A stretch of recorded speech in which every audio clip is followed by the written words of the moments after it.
ఉన్న బంగారాన్ని విడిపించి ఆ రోజున మార్కెట్ ధర కట్టి మిగిలిన డబ్బును మీకు అందిస్తుంది కొమ్మూరి గోల్డ్.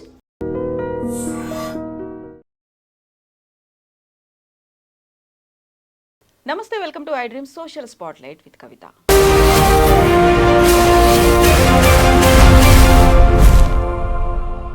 వెనిజువేలా అధ్యక్షుడు నికోలస్ మదురోని డొనాల్డ్ ట్రంప్ ఎందుకని అమెరికాకు ఒక బందీగా తీసుకెళ్లారు, ఆయన మీద ఉన్నటువంటి నేరాలేంటి, అమెరికాకు ఎందుకని ఆగ్రహాన్ని కల్పించింది? అమెరికా సంతోషంగా లేకపోతే ఆంక్షలు వేస్తారా? అమెరికాకి నచ్చినట్టుగా ఉండకపోతే బంధిస్తారా, లేకపోతే దాడులు జరుగుతాయా? ఇలాంటి క్వశ్చన్స్ ప్రపంచవ్యాప్తంగా ఎందుకని వినిపిస్తున్నాయి? యాక్చువల్గా వెనిజువేలాలో ఏం జరిగింది? ట్రంప్కి ఎందుకంత కోపం వచ్చింది? మనతో పాటుగా ఉన్నారు global economist professor doctor Ravinder Raina garu. Hello అండి, నమస్తే. నమస్తే అండి.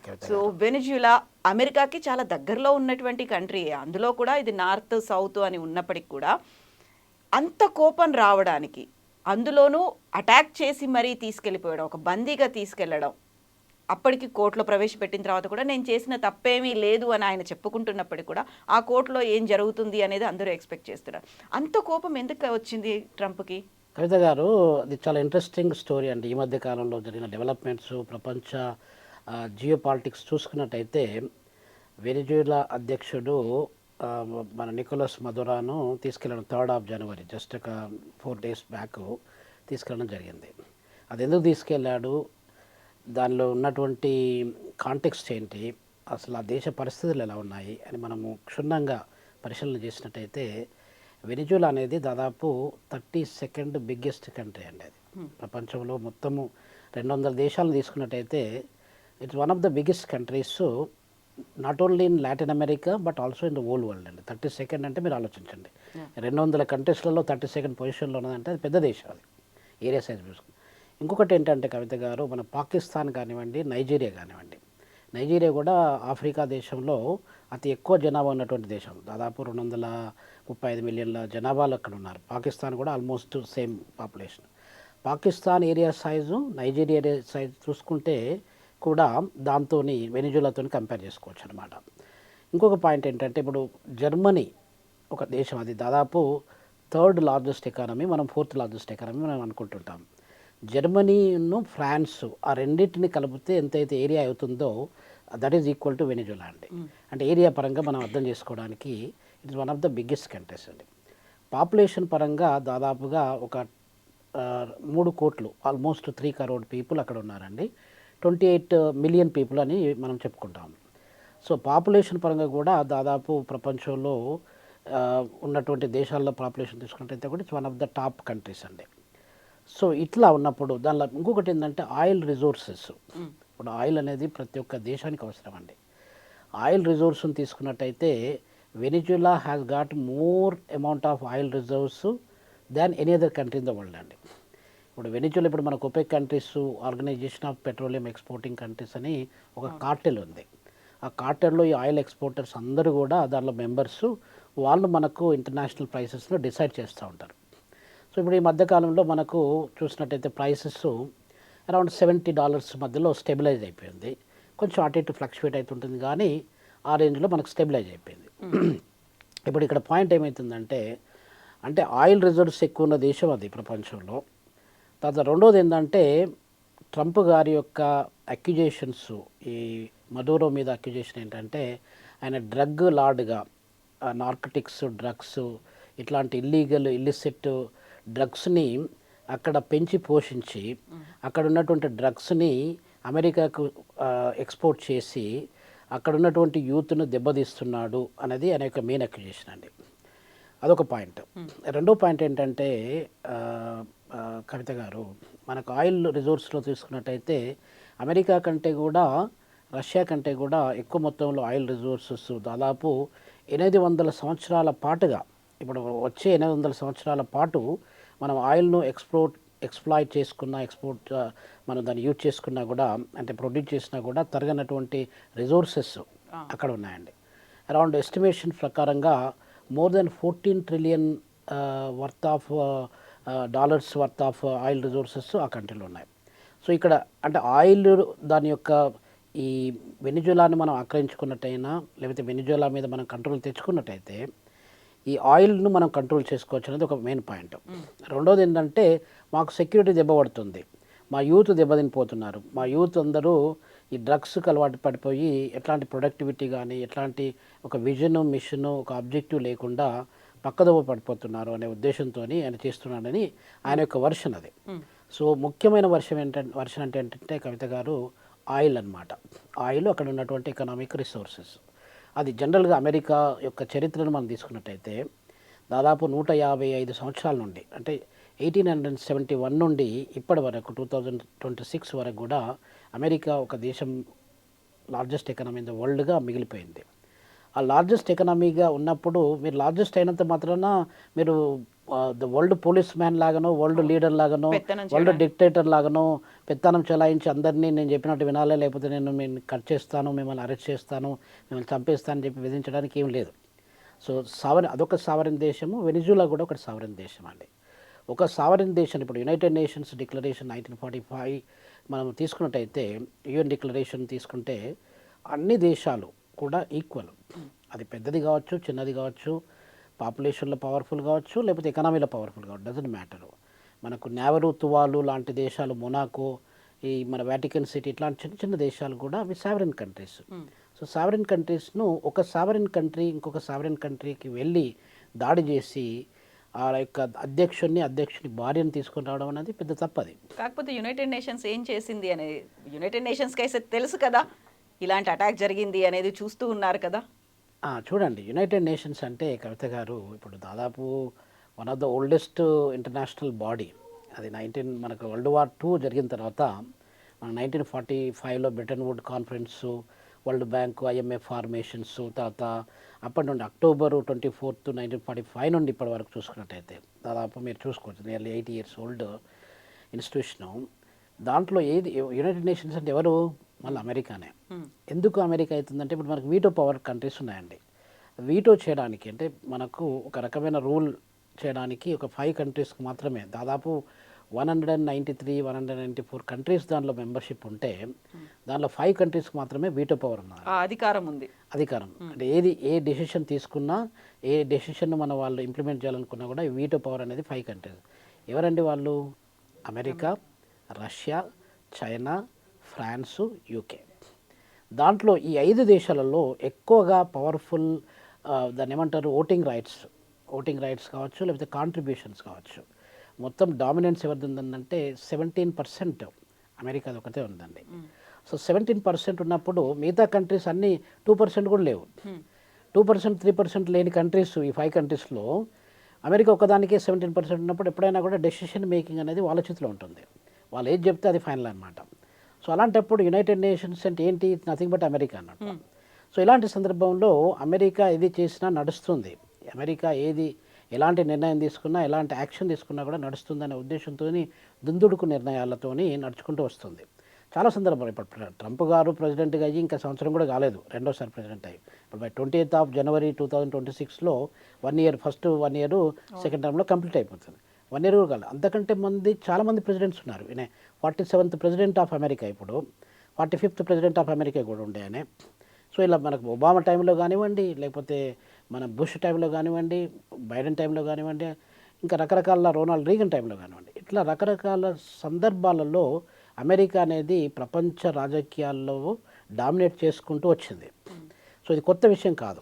మీరు చెప్పిన 17% ఎలా ఇస్తారు అమెరికాకి? ఎలా వచ్చింది? ఏ కేటగిరీస్ ఉన్నాయి, క్రైటీరియా? అది ఎలా ఉంటుందంటే కవిత గారు, ఇప్పుడు వాళ్ళ కాంట్రిబ్యూషన్స్ అంటే ఇప్పుడు మనకు ఫైనాన్షియల్గా వాళ్ళ కాంట్రిబ్యూషన్స్ అనమాట.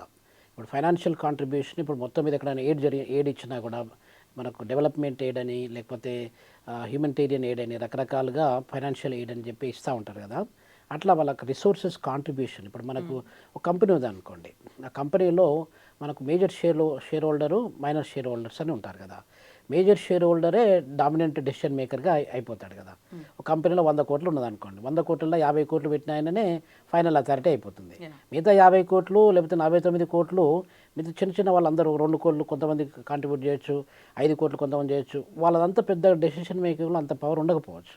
సో ఇప్పుడు ఇదే జరిగిందనమాట. యునైటెడ్ నేషన్స్లో ఫైనాన్షియల్ కాంట్రిబ్యూషన్స్లో ఎక్కువ ఓటింగ్, దాన్ని బట్టి ఇప్పుడు మనకు 17% కాంట్రిబ్యూషన్ వీళ్ళు కాబట్టి 17% ఆఫ్ ద ఓటింగ్ పవర్ వీళ్ళ చేతిలో ఉండిపోతుంది అనమాట. సో అది మనకి ఇప్పుడు ఎన్నో విషయాలలో ఇప్పుడు దాదాపు 80 ఇయర్స్ నుండి యునైటెడ్ నేషన్స్ చరిత్ర మనం తీసుకున్నట్టయితే కవిత గారు ఎన్నో విషయాలలో అప్పుడప్పుడు మనకి వీటో ఓటింగ్ పవర్స్ను యూజ్ చేసుకోవడము వాళ్ళకు ఫేవర్గానే అది జరుపుకుంటూ వచ్చిందనమాట. సో దాంట్లో భాగంగా అది ఒక వాళ్ళకి ధీమా అనమాట, వాళ్ళకు ఒక ప్రత్యేకమైనటువంటి పవర్ మా చేతిలో ఉంది అనేది ఒక పాయింట్. ఇండియా కూడా దాదాపు ఒక 20-25 ఇయర్స్ నుండి వీటోలో మనకు బాగా ఉండాలి, ఎందుకంటే మనం largest populated country in the world, largest democratic country in the world, one of the oldest countries in the world. ఇలాంటప్పుడు మనకు వీటో పవర్ లేకుండా అమెరికా ఎంత ఉందండి, మన దేశ పాపులేషన్ తీసుకున్నట్టయితే 1/3 పాపులేషన్ కూడా లేదు. మన దగ్గర 145 కోట్లు ఉంటే అక్కడ కనీసం మనకు 30-33 కోట్ల జనాభా కూడా లేదు అక్కడ. సో అటువంటిప్పుడు అమెరికాకి అంత పవర్ ఉంది, ఎకనామీ పరంగా మనకంటే వాళ్ళు పెద్దవాళ్ళు కావచ్చు. మన దగ్గర నియర్లీ 4.2 ట్రిలియన్ డాలర్ల ఎకానమీ మన దగ్గర ఉంటే వాళ్ళ దగ్గర 31 ట్రిలియన్ డాలర్ల వరకు ఉండొచ్చు. ఆ విషయంలో పర్వాలేదు, కానీ మొత్తం మీద చూసుకున్నట్టయితే America is not greater than India అండి. సో ఇప్పుడు వైశాల్యంగా చూసుకున్నట్టయితే మనం ఏరియా సైజ్ చూసుకున్నట్టయితే కూడా Russia is almost 2 times bigger than America. అంటే దాదాపు 9.5 మిలియన్ స్క్వేర్ కిలోమీటర్స్ అమెరికా అయితే 17.1 మిలియన్ స్క్వేర్ కిలోమీటర్ రష్యా ఒకటే అండి. సో రష్యాతో పోల్చుకున్న రష్యాకి వీటో పవర్ ఉంది, కానీ రష్యా ఇప్పుడు ముగ్గురు కంట్రీస్, ఇప్పుడు మనము 5 కంట్రీస్లలో ముగ్గురు ఏదైతే ఎవరున్నారు, అమెరికా ఉంది, యూకే ఉంది, తర్వాత ఫ్రాన్స్ ఉంది. ఆ 3 కంట్రీస్ ఒకే తాటి మీద నడుస్తూ ఉంటాయి. వాళ్ళు ఏది డిసైడ్ చేస్తే ఇప్పుడు చైనా ఉంది, రష్యా ఉంది, వాళ్ళు ఈ 2 కంట్రీస్ అపోజ్ చేసినా కూడా వాళ్ళ ముగ్గురు వల్ల వాళ్ళకు మొత్తం వీటో పవర్లో వెళ్ళిపోతుంది అనమాట. సో ఇది జరుపుకుంటూ వస్తుంది. అది యునైటెడ్ నేషన్లో జరిగినటువంటి విషయం. అదే యొక్క ధీమాలో ట్రంప్ గారు ఒక ఒక ఒక చట్టం కూడా ఉందండి, అంటే అది ఎప్పుడో చాలా సంవత్సరాల కింద చేసినటువంటి చట్టం అది. ఆ చట్టాన్ని ఆసరగా తీసుకొని ట్రంప్ గారు ప్రస్తుతము ఇప్పుడు ఈ నికోలస్ మదురాను అరెస్ట్ చేసి న్యూయార్క్ తీసుకురావడం జరిగిందండి. ఒకవేళ ఆ చట్టం లేకపోతే ఇప్పుడు మనకు యునైటెడ్ నేషన్స్ చట్టం ఏం చెప్తుందంటే దానిలో ఉన్న మెంబర్స్ కంట్రీస్ అన్నీ కూడా సమానమే. ఒక సావరింటీ అంటే సార్వభౌమాధికారం అంటాం మనం. సార్వభౌమాధికారం అంటే మనము మన యొక్క ఇండిపెండెంట్గా మన లీడరు, మనం ఎలక్టెడ్ పీపుల్ ఎవరైతే ఉన్నారో వాళ్ళు ప్రజలని రూల్ చేసుకునేటువంటి అధికారము మనకు ఆటోమేటిక్గా వచ్చేసింది పవర్ అనమాట. వేరే వాళ్ళు మన మీద ఇన్ఫ్లుయెన్స్ చూపించి వేరే వాళ్ళు మీరు ఇలా చెయ్యి, అలా చేయకపోతే నేను ఇలా చేస్తానని చెప్పడానికి లేదు. సో దాన్ని అంటే యునైటెడ్ నేషన్ డిక్లరేషన్ను పక్కకు పెట్టేసి ఏదో చిన్న చిన్న లాస్ ఉన్నాయి అక్కడ యుఎస్లో. ఆ లాస్ ఎవరికి తెలియని కూడా తెలియదు. ఇప్పుడు ఆ లాస్ ఏం చెప్తాయంటే ఇప్పుడు సపోజ్ మీకు డ్రగ్ మాఫియా కానీ, నార్కటిక్స్ మాఫియా కానీ, కొకాయిన్, ఇట్లా రకరకాల అంటే మనకు లాటిన్ అమెరికా నుండి, బ్రెజిల్ అట్లాంటి దేశాల నుండి మనకు ఎక్కువ శాతంగా ఇట్లాంటి drugs export different parts of the world, ఇండియాకు కూడా మనకు ఏదో రకంగా కొలంబియా నుండి కావచ్చు, లేకపోతే నైజీరియా నుండి కావచ్చు, ఇలా జరుపుకుంటూ వస్తున్నాయి. అలానే ఇప్పుడు ఆయన తీసుకున్నటువంటి పాయింట్ ఏంటంటే ట్రంప్ గారు, మా యువత దెబ్బతినిపోతుంది, మా దేశ ఆర్థిక వ్యవస్థ దెబ్బతినిపోతుంది, మా హ్యూమన్ రిసోర్సెస్ దెబ్బతినిపోతున్నాయి, సో దీనివల్ల మేము ఈ యాక్షన్ తీసుకుంటున్నాము అని సపోర్ట్ చేసుకోవడానికి ఆయనే ఆ యొక్క లాను యూజ్ చేసుకున్నాను అనమాట. అంటే ఇప్పుడు అక్కడ పాయింట్ ఏం జరుగుతుంది, నేను అక్కడ ఆయిల్ రిసోర్సెస్ ఎక్కువ ఉన్నాయి అక్కడ, ఆయిల్ అది అని చెప్పలేడు కదా. సో ఇప్పుడు ఏం చెప్తున్నాడంటే మా సెక్యూరిటీని, మా దేశ యొక్క సెక్యూరిటీని మేము ప్రొటెక్ట్ చేసుకోవడానికి మేము ఈ చర్య తీసుకున్నామని చెప్పి ఆయన సపోర్ట్ చేసుకుంటున్నాడు. సో అది జరిగిందండి. అంటే ఇక్కడ నికోలస్ మదురా అనే వ్యక్తి ఆయనే యుగో చావేజ్ తర్వాత 2013లో పవర్లోకి వచ్చాడండి. దాదాపు ఇప్పుడు మనము ఓవరాల్ చూసుకున్నట్లయితే ఒక 13 ఇయర్స్ నుండి ఆయన రూల్లో ఉన్నాడు. సో 13 ఇయర్స్ నుండి రూల్లో ఉన్నటువంటి వ్యక్తి ఆయన కమ్యూనిస్టు ఫిలాసఫరు, అంటే కమ్యూనిస్ట్ బిలీవరు, అంటే కమ్యూనిస్టు సోషలిజం బేస్ చేసుకొని కంట్రీని రూల్ చేస్తున్నటువంటి వ్యక్తి అనమాట. ఇప్పుడు ఇంకొకటి ఏంటంటే కవిత గారు, ఈ క్యాపిటలిస్టులకు అంటే ఇప్పుడు Donald Trump purely business man కాబట్టి ఆయన క్యాపిటలిస్ట్ ఆటోమేటిక్గా. So is one of the corporate leaders, one of the richest president also. ఇంత మనకు 47 ప్రెసిడెంట్స్ మనం తీసుకుంటే కూడా అంత పెద్ద రిచ్ ఉన్నటువంటి ప్రెసిడెంట్స్ ఎవరు మనకు కనిపించకపోవచ్చు. సో క్యాపిటలిస్టుకు కమ్యూనిస్టులకు ఎప్పుడు పడదండి. సో అమెరికా అనేది క్యాపిటలిస్ట్ కంట్రీగా వండుకుంటూ వచ్చింది. 155 సంవత్సరాల నుండి మనం హిస్టరీని చూసుకున్నట్టయితే క్యాపిటలిస్టిక్ ఎకానమీగా వండుకుంటూ వచ్చింది. కాబట్టి ఇట్లాంటి సోషలిస్టిక్ ఎకానమీస్ కానీ, కమ్యూనిస్ట్ బేస్డ్ ఎకానమీస్ కానీ వాళ్లకు మింగుడు పడదన్నమాట. సో దాంట్లో భాగంగానే ఇప్పుడు క్యూబా ఉంది అనుకోండి. క్యూబా కూడా ముందు నుండి కమ్యూనిస్ట్ కంట్రీ, అది ఫిడెల్ కాస్ట్రో నుండి మొదలుకుంటే ఇప్పుడు ఉన్నటువంటి లీడర్ వరకు కూడా, డయాజ్ వరకు కూడా అది కమ్యూనిస్ట్ కంట్రీ. ఇప్పుడు మనకు చైనా కూడా సోషలిస్టుకు, అది ఇప్పుడు కంప్లీట్గా చైనా యొక్క రూపురేఖలు మారిపోయకుండా వచ్చాయి. బేసికల్గా మనం మావో జెడాంగ్ టైం నుండి తీసుకున్నట్టయితే అది కూడా ఒక సోషలిస్టిక్ కంట్రీ, లేకపోతే కమ్యూనిస్ట్ బేస్డ్ ఎకానమీ అని మనం చెప్పుకోవచ్చు. ఇట్లా అంటే కమ్యూనిజము బేస్ చేసుకొని నడిపించేటువంటి ఆర్థిక వ్యవస్థల్లో క్యాపిటలిస్టులకు నచ్చదు. సో ఆటోమేటిక్గా ట్రంప్ గారికి కూడా ఆ సీక్వెన్స్, ఆ యొక్క ఈక్వేషన్ ఏదైతే ఉందో, వెనిజులా నుండి వచ్చినటువంటి ఈక్వేషను ఆయనకు మింగుడు పడలేదన్నమాట. సో ఈ కారణాల వల్ల ఇవన్నిటిని దృష్టిలో పెట్టుకొని ఆయన వెనిజులాను అటాక్ చేసుకుంటూ రావడము, వెనిజులాను నేను ఇది చేస్తాను అది చేస్తాను బెదిరించడము, చివరికి ఏదైతే అన్నాడో అది చేసుకుంటూ వచ్చాడు అనమాట. సో దీని తర్వాత క్యూబా ఉంది, కొలంబియా ఉంది, మెక్సికో ఉంది. ఈ 3 దేశాల పని చెప్పినట్టు వినకపోతే మీ మీద కూడా అటాక్ చేస్తామనేది ఒక డైరెక్ట్ వార్నింగ్ అయితే ఇచ్చేశారు కదా. అవునండి. ఇప్పుడు కొలంబియాని తీసుకున్నట్టయితే, కొలంబియా కూడా ఇప్పుడు మనకు ఎక్కువ శాతము మీకు డ్రగ్ హిస్టరీని తీసుకున్నట్టయితే దాదాపు ఈ లాటిన్ అమెరికా, ఇంతకుముందు మీకు చెప్పినట్టుగా బ్రెజిల్ కావచ్చు, లేకపోతే లాటిన్ అమెరికాలో ఉన్నటువంటి ఎక్కువ దేశాలలో కొలంబియా అనేది చాలా చిన్న దేశం అండి. ఇట్లాంటి దేశాలు ఏం చేస్తున్నాయంటే ఈజీ వేలో మనీ మేక్ చేయడానికి వాళ్ళు దే ఆల్వేస్ డిపెండ్స్ అపాన్ ఈ కొకాయిన్ కానీ, తర్వాత ఇట్లాంటి డ్రగ్స్, తర్వాత నార్కటిక్స్ను బేస్ చేసుకొని ఇండియన్ హెంప్, గంజాయి లాంటి వాటిని గ్రో చేసుకుంటూ వాటిని ఎక్స్పోర్ట్ చేసుకుంటూ దే ఆర్ మేకింగ్ మనీ అనమాట. సో అది మనకి ఇప్పుడు ప్రెసిడెంట్ గుస్తావో పాత్రో అనే అతను కూడా ఛాలెంజ్ చేశాడు. ఎందుకంటే గుస్తావ్ను కూడా ఇప్పుడు కొలంబియన్ ప్రెసిడెంట్ను కూడా ఒక సందర్భంలో ట్రంప్ గారు చెప్పారు, నెక్స్ట్ నీకు ఇదే గది పడుతుంది అని చెప్పానంటే ఆయన ఓపెన్గా స్టేట్మెంట్ ఇచ్చాడు మొన్ననే, ఈ మధ్య కాలంలో ఒక 2 days బ్యాక్ ఏమో. నేను సిద్ధంగా ఉన్నాను, నీ గురించి నేను వెయిట్ చేస్తున్నాను, నువ్వు వచ్చి తీసుకెళ్తే తీసుకెళ్ళిన తర్వాత నీకు అర్థమవుతుంది నా పరిస్థితి ఏంటనేది. నువ్వు నికోలస్ మదురాను తీసుకుపోయినంత ఈజీ కాదు, నాకు ఇక్కడ పీపుల్ సపోర్ట్ ఉంది, నా పీపుల్ నేను ఏ రకంగా చేస్తానని నీకు తెలియదు. సో కాబట్టి ఒకసారి నన్ను టచ్ చేసి చూడు, నేను వెయిట్ చేస్తున్నాను నీ కొరకు అని చెప్పి ఆయన బోల్డ్గా స్టేట్మెంట్ ఇచ్చాడు. అంటే ఇవన్నీ ఎందుకు జరుగుతున్నాయంటే ఇవన్నీ కూడా కవిత గారు వాళ్ళ దగ్గర ఉన్నటువంటి ఏ కంట్రీ అయినా కూడా నేను నాది తప్పు అని చెప్పుకోదు, ఏదైనా కూడా వాళ్ళు సమర్థించుకోవడానికి ప్రయత్నం చేస్తూ ఉంటుంది, కామన్. సో నికోలస్ కానివ్వండి, లేకపోతే ఇక్కడ ఉన్నటువంటి ప్రెసిడెంట్ కానివ్వండి, ఎవరైనా కూడా వాళ్ళకు అనుకూలంగా వాళ్ళు సపోర్ట్ చేసుకుంటున్నారు. ఇప్పుడు అక్కడ జరిగే విషయం ఏంటంటే, ఒకవేళ అమెరికన్ అధ్యక్షుడు అంటే వేరే దేశానికి వెళ్ళి ఆ దేశం మీద యుద్ధం చేసి అక్కడ ఉన్నటువంటి అధ్యక్షుడు, ఇప్పుడు ఇంతకుముందు మనం రాజరికంలో దండయాత్ర అని చెప్పి ఇప్పుడు మొఘళ్ళు వాడు వచ్చాడు మన దగ్గరికి, బాబర్ కానీ లేకపోతే వీళ్ళందరూ అక్బరు, ఔరంగజేబు వీళ్ళందరూ వచ్చారు.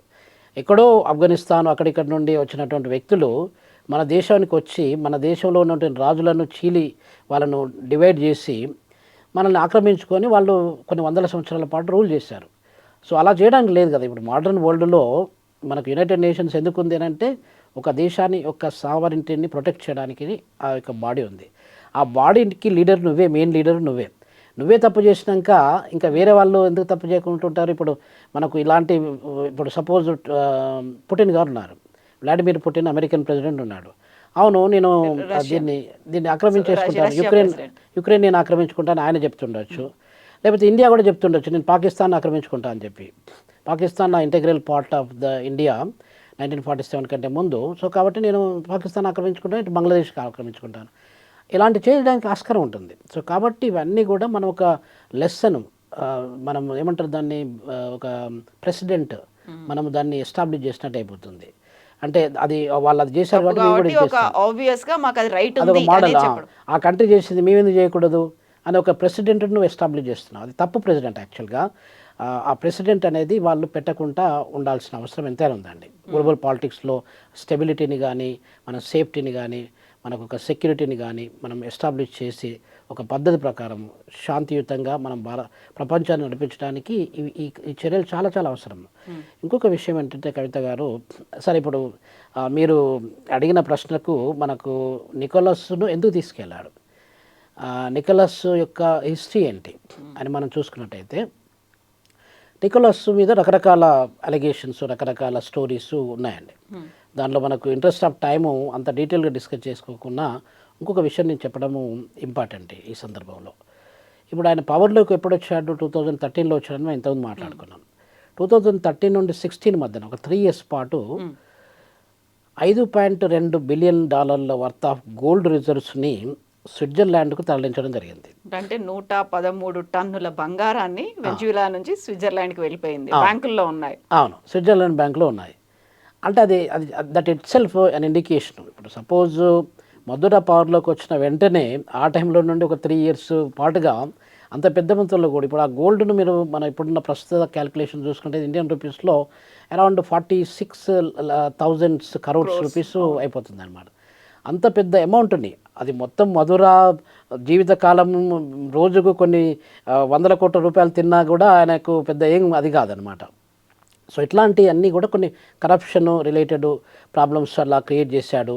తర్వాత ఇప్పుడు పీపుల్ వాళ్ళు oil producer, major oil producer అని చెప్పి అనుకున్నామండి. ఇప్పుడు ఆయిల్ కొనుక్కోవడానికి వెనిజులా ప్రజలు కారకాస్లో కానివ్వండి, కారకాస్ అనేది దాని దేశ రాజధాని, అక్కడ కానివ్వండి చిన్న చిన్న టౌన్స్లో కానివ్వండి కొన్ని కిలోమీటర్ల కొద్దీ కొన్ని మీటర్ల కొద్దీ వాళ్ళు క్యూలు కడుతున్నారు పెట్రోల్ తీసుకోవడానికి. నిత్యావసర సరుకులు లేకుండా అయిపోయినాయి. సో ఆ పరిస్థితి అంటే ప్రజలు చీకట్లోకి త్రోయబడ్డారనమాట. సో ఇలాంటివి జరుపుకుంటూ వచ్చాయి. అంటే ఇట్లాంటి ఇప్పుడు కమ్యూనిస్ట్ లీడర్ ఎప్పుడైనా కూడా ఇప్పుడు ఫెడరల్ కాస్ట్లో ఉన్నాడు అనుకోండి, ఫెడరల్ కాస్ట్లో కానీ కొంతమంది కమ్యూనిస్ట్ లీడర్లు మన దగ్గర జ్యోతి బసు వెస్ట్ బెంగాల్లో కానీ కొంతమంది నిజాయితీ ఉన్నటువంటి లీడర్స్ ఏం చేశారంటే మాకంటే ప్రజలు ఎక్కువ, సో ఏది చేసినా కూడా మేము ప్రజల కొరకు చేయాలి అని చెప్పి చేసిన నిజాయితీ లీడర్స్ కొద్దిమంది ఉన్నారు. ఇప్పుడు కార్ల్ మార్క్స్ ఫిలాసఫీలో కూడా అదే చెప్తాడండి. కార్ల్ మార్క్స్ ఏం చెప్తాడంటే మనము 2 క్లాసెస్ ఉంటాయి దీనిలో. ఒకటి ఏంటంటే ఇండస్ట్రీ క్లాసు, వర్కింగ్ క్లాసు, వాళ్ళు పనిచేసే వ్యక్తులు. ఇంకోటి బిజినెస్ క్లాసు, రూలింగ్ క్లాసు. ఈ రూలింగ్ క్లాసు వర్కింగ్ క్లాసును ఎప్పుడూ ఎక్స్ప్లాయిట్ చేస్తూనే ఉంటుంది. ఎక్స్ప్లాయిట్ చేసినప్పుడు ఏదో ఒక సందర్భంలో ఈ వర్కింగ్ క్లాస్ అనేది వాళ్ళకి తిరుగుబాటు చేస్తారు. ఏదో ఒక సందర్భంలో ఆ తిరుగుబాటు అనేది వాళ్ళకు ఒక మొత్తం మార్పును తీసుకొస్తుందని చెప్పి ఆయన ఫిలాసఫీ, దాని ఎవల్యూషన్ అని చెప్పి అంటాము. కమ్యూనిస్ట్ మేనిఫెస్టో భాగంగా ఇదంతా సిద్ధాంతాన్ని అనే లాంగ్ టైం ఎగో అండి 1848 ఆ రేంజ్లో చేశాడు. ఇవన్నీ ఎందుకు చెప్పుకుంటున్నాం అంటే కవిత గారు, ఏ యాక్షన్ అయినా కూడా దానికి ఇమీడియట్ రియాక్షన్ అనేది ఒకటి ఉంటుంది. మన ఎస్ చెప్పినా నో చెప్పినా కూడా దానికి ఒక రకమైన రిపర్కషన్స్ అనేది ఫలితాలు అనేది జరుపుకుంటూ వస్తాయి. ఇప్పుడు ఈ యొక్క మనకు నికోలస్ మధుర విషయంలో కూడా అది జరిగిందన్నమాట. అంటే ఆయన దాదాపు 13 సంవత్సరాల పైనుండి రూల్ చేస్తున్నప్పుడు ఎన్నో అవకతవకలు జరుపుకుంటూ వచ్చాయి. ఒకవేళ ప్రజల యొక్క మేలు, ప్రజల యొక్క సంక్షేమాన్ని అతను చూసుకుంటూ వచ్చి ఉన్నట్టయితే ఈరోజు దాదాపు మొన్న డెమాన్స్ట్రేషన్ కూడా జరిగాయి. ఆ డెమాన్స్ట్రేషన్ మొన్న ఒక 2-3 days బ్యాక్ మాకు నికోలస్ మధురాను విడిచిపెట్టండి, మా ప్రెసిడెంట్ కాబట్టి మా దేశాన్ని మాకు పంపించండి, let him rule and we are happy with him అని చెప్పి కొద్దిమంది మాత్రమే డెమాన్స్ట్రేట్ చేశారు. ఎక్కువ మంది డెమాన్స్ట్రేషన్ చేసి ప్రజలు అమెరికా మీద ప్రెషర్ తీసుకొచ్చినట్టయితే he would have been a great leader. So కాబట్టి ఈ ఆల్సో గాట్ సమ్ ఫ్లాస్ అండి. సో దానివల్ల ఇలాంటివన్నీ జరుపుకుంటూ వచ్చాయండి. ఇక్కడ మనకి ఫస్ట్ వెనిజులా కనిపించింది, ఆ తర్వాత 3 కంట్రీలకు వార్నింగ్ ఇచ్చారు. అదే టైంలో భారతదేశానికి సంబంధించి ఇంకో కీలకమైనటువంటి ఇంట్రెస్టింగ్ కామెంట్ కూడా చేశారు. నేను సంతోషంగా లేనని మోదీకి తెలుసు, నన్ను ఎలా సంతోష పెట్టాలో ఆయన చూస్తున్నారు. ఒకవేళ రష్యా నుంచి ఇలాగే మీరు చమురు కొనుగోలు చేస్తూ ఉంటే మేము టారిఫ్లు పెంచుతాం, ఆ విషయం కూడా మీకు తెలుసు, అందుకే మా దగ్గరకు వచ్చి లాబింగ్లు చేస్తున్నారు. అంటే నచ్చకపోతే దాడులు చేస్తారు, లేకపోతే అక్కడ ఉన్న వాళ్ళని బందీలుగా తీసుకెళ్ళిపోతారు, సంతోషంగా లేకపోతే టారిఫ్లు పెంచుతారా? ఇదేనా ట్రంప్ కావచ్చు, లేకుంటే అమెరికాలో ఉన్నటువంటి విధానం, ఆ స్టాండర్డ్ అనేది ఇంతేనా అనేటువంటి ఒక వాదన కూడా ఉంది కదా. అదేనండి కవిత గారు, ఇప్పుడు మనకు తెలుగులో ఒక సామెత చెప్తారు, మీరు వడ్డించేవాడు మనవాడైతే మీరు ఎక్కడ ఏ కార్నర్లో కూర్చున్నా కూడా మీకు పడే వస్తువులన్నీ పడే ఆహార పదార్థాలన్నీ మీకు వస్తాయని చెప్పి. ఇప్పుడు మనకేం జరుగుకుంటూ వస్తుందంటే మనం ఇంతకుముందు కూడా కొన్ని విషయాలలో కొన్ని సందర్భాల్లో మాట్లాడుకున్నాం. అంటే ఆయిల్ మనము భారతదేశము రష్యా నుండి పర్చేజ్ చేసినప్పుడు మనకు అడ్వాంటేజెస్ ఏంటి అని చెప్పి మనం చూసుకున్నాం ఇంతకుముందు. మనం ఎందుకు పర్చేజ్ చేస్తున్నాం, అక్కడ దాదాపు 38% ఆఫ్ ద టోటల్ ఆయిల్ అనేది మనము రష్యా నుండి పర్చేజ్ చేస్తున్నాం. అలా పర్చేజ్ చేయడం వల్ల మనకు చాలా అడ్వాంటేజెస్ ఉన్నాయి. ఒకటి ఏంటంటే మనం రూపీలో పే చేస్తున్నాం వాళ్ళకి, రెండోది ఏంటంటే సబ్సిడైజ్ రేట్లో, ఇప్పుడు మనకి ఇంటర్నేషనల్ మార్కెట్ రేట్ కాకుండా దానికంటే తక్కువ రేట్లో మనం వాళ్ళకి పే చేస్తున్నాం. ఈ 2 అడ్వాంటేజ్లతోనే మనం పర్చేజ్ చేస్తున్నాం. ట్రంప్ గారు ఏం చెప్తున్నారంటే ఇప్పుడు మనకు చైనా కూడా పర్చేజ్ చేస్తుంది, దాదాపు 49-50% ఆఫ్ ద టోటల్ ఆయిల్ మన రష్యా నుండి చైనా పర్చేజ్ చేస్తుంది. మనకంటే 11% వాళ్ళు ఎక్కువ పర్చేజ్ చేస్తున్నారు. వాళ్ళ మీద రెస్ట్రిక్షన్స్ పెట్టట్లేదు. ఎందుకు పెట్టట్లేదంటే దేర్ ఆర్ సమ్ ప్రాబ్లమ్స్. ఎందుకు ప్రాబ్లమ్స్ అంటే అమెరికా అనేది పెద్ద దేశమైనా పెద్ద ఆర్థిక వ్యవస్థ అయినా కూడా చైనాను ఏకదాటిగా నీకు నిలబెట్టి నువ్వు ఇది చెయ్యి, ఇది చేయకపోతే నేను ఇది చేస్తా అని చెప్పి బెదిరించేంత ధైర్యం అమెరికాకు లేదు. సో కాబట్టి China is rising, China is going to be number 1 economy in the world. So అక్కడ ధైర్యం చేయలేకపోయింది, మనం మనం మాత్రం మెతకగా మనం కనిపిస్తున్నామా, కొంచెం మెత్తగా ఉన్నాము, మనం కొంచెము మామూలుగా ఎందుకు వాళ్ళతో వెళ్తున్న మన గొడవ ఎందుకు, అగ్రెసివ్ గా కనిపించట్లేదు. అగ్రెసివ్గా మనం కనిపించట్లేదు. కాబట్టి వాళ్ళు మన డెమోక్రటిక్ కంట్రీ, అదేమో ఆటోక్రటిక్ కంట్రీ. అది కాకపోతే డిక్టటేరియల్ రెజిమ్ అని చెప్పుకోవచ్చు, లేకపోతే సోషలిస్టిక్ ఎకనమీ అని చెప్పుకోవచ్చు. సో దాంట్లో భాగంగా ఇప్పుడు మనకు మన షీ జిన్పింగ్ ప్రెసిడెంట్ అయినప్పటి నుండి ఇప్పటి వరకు మన దగ్గర ప్రైమ్ మినిస్టర్లు మారారు. మనకు one of the longest serving prime minister మన నరేంద్ర మోడీ గారు ఉండొచ్చు. కాకపోతే ఏంటంటే ప్రెసిడెంట్ షీ జిన్పింగ్ అయినప్పటి నుండి మనకు కొద్దిమంది ప్రైమ్ మినిస్టర్ మారాడు. ప్రపంచవ్యాప్తంగా కూడా రకరకాల కంట్రీస్లో లీడర్షిప్ మారుకుంటూ వచ్చింది. అక్కడ మాత్రం ఒకడే వండుకుంటూ వచ్చాడు. సో దట్ షోస్ అనమాట. ఇప్పుడు పాయింట్ ఎక్కడ వస్తుందంటే కవిత గారు, ఇప్పుడు మనకి ఇలాంటి స్టోరీలు కూడా వస్తున్నాయి. మోడీని కూడా అరెస్ట్ చేసి అక్కడికి తీసుకెళ్తాము అని చెప్పి ఈ వాదన ఒకటి ఉంది. ఇంకోటి ఏంటంటే వెనిజులా మీద ట్రంప్ ఎలా అయితే అటాక్ చేసి అక్కడ ఉన్నటువంటి అధ్యక్షుని పట్టుకెళ్ళిపోయాడో, మనం కూడా పాకిస్తాన్ మీద అటాక్ చేసి అక్కడ ఉన్నటువంటి తీవ్రవాదులు, ఉగ్రవాదులు ఎవరైతే ఉన్నారో వాళ్ళని కూడా మనం పట్టుకురావచ్చు కదా అనేది ఒక ఓవైసీ దగ్గర నుంచి వచ్చినటువంటి మాట. అది అది అంటే ఆ విషయంలో ఇప్పుడు మనకి ఇంకొక ముఖ్యమైన విషయం ఏంటంటే కవిత గారు, ఇప్పుడు ఒకవేళ మన అది భారతదేశం అనేది వెనిజులాకు భారతదేశానికి కంపారిజన్ లేదు అసలు. యాక్చువల్గా భారతదేశం is the 4th powerful and richest country in the world అని చెప్పి మనం చాలాసార్లు చెప్పుకున్నాము. అది పెద్ద దేశం అని కూడా చెప్పుకున్నాం. ఇట్లాంటి దేశం లీడర్ని నరేంద్ర మోడీ గారి లాంటి వాళ్ళను ఆయన అరెస్ట్ చేయడమో లేకపోతే మన దేశం నుండి కిడ్నాప్ చేసి తీసుకోవడం అనేది చాలా పెద్ద దెబ్బ. అది మొత్తం ప్రపంచ జియో పాలిటిక్స్ కూడా పెద్ద దెబ్బ అనమాట. అది జరగని విషయం. అంటే ఇక్కడ మనకు స్పెక్యులేషన్స్ ఇలా వినబడుతుంటాయి, రకరకాల పీపుల్ రకరకాల యాంగిల్లో మనం మాట్లాడుతుంటారు. ఈ మధ్య కాలంలో డెవలప్మెంట్ ఏంటంటే కవిత గారు, మనము ఈ అమెరికా చేసినటువంటి ఇంపోజిషన్స్, ఆ షరతులు ఏదైతే ఉంటాయో, కండిషన్స్ ఏదైతే ఉంటాయో, ఆ కండిషన్స్లో కొంచెం మనం బెండ్ అయ్యాం.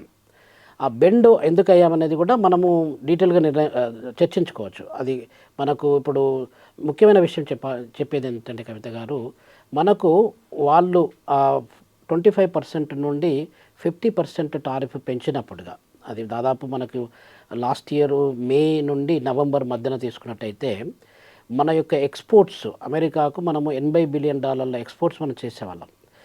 అది మనం వాళ్ళకు ఇంపోర్టు అక్కడ నుండి ఎంత చేసుకున్నామంటే 41 బిలియన్స్ చేసుకునేవాళ్ళం.